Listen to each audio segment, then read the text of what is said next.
Hello, Darren here. Brian May, guitarist for Queen, has an amp he calls the Deaky.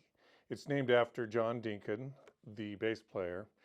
I have an amp I call the Deasy, and here it is.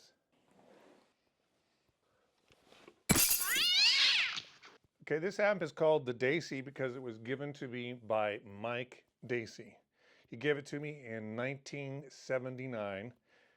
It's a Fender Princeton brown face, and these were made only in the early 60s. This is probably from 62 or something like that. And he gave it to me because I was going to tour that summer with his son, Mike Deasy Jr., and I had a Gibson Les Paul guitar, but I didn't have an amp. And so he just gave this to me.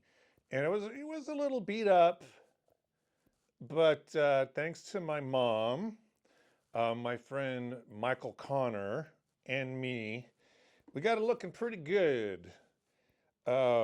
This Fender logo on the front, that did not come with the amp. I added that because I thought it looked cool. How do I know Mike Deasy? Well, I met him at church. He used to go to the same church I went to back in the 70s in Chehalis, Washington.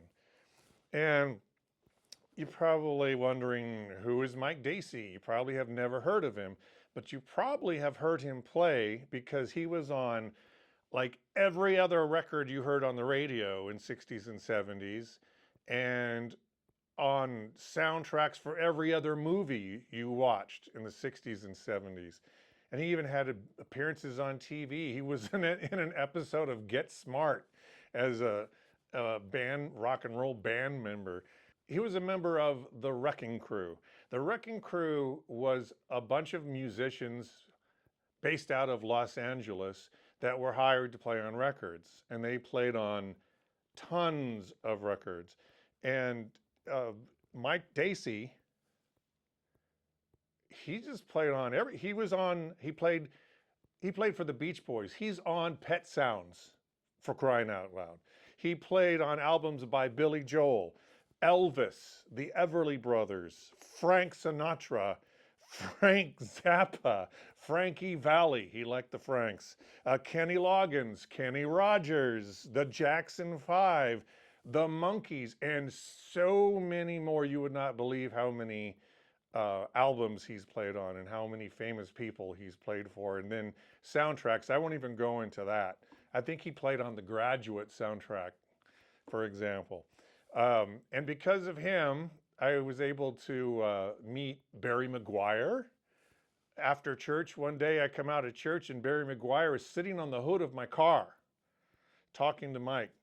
I met Jerry Sheff, he played bass for the Doors on the album L.A. Woman. I know they didn't usually have a bass player, but they did once in a while. I've had this amp all these years. I did sell it once a few years ago to my friend Michael Connor because I needed the money, and he was nice enough to sell it back to me when I realized how stupid I was for selling this thing at a profit. And so thank you, Michael, and thank you, Mike Deasy. That's him right there. That's the man with his custom carved Strat. So Mike, if you're watching, thanks for the amp. I still have it after all these years. Let's turn it on.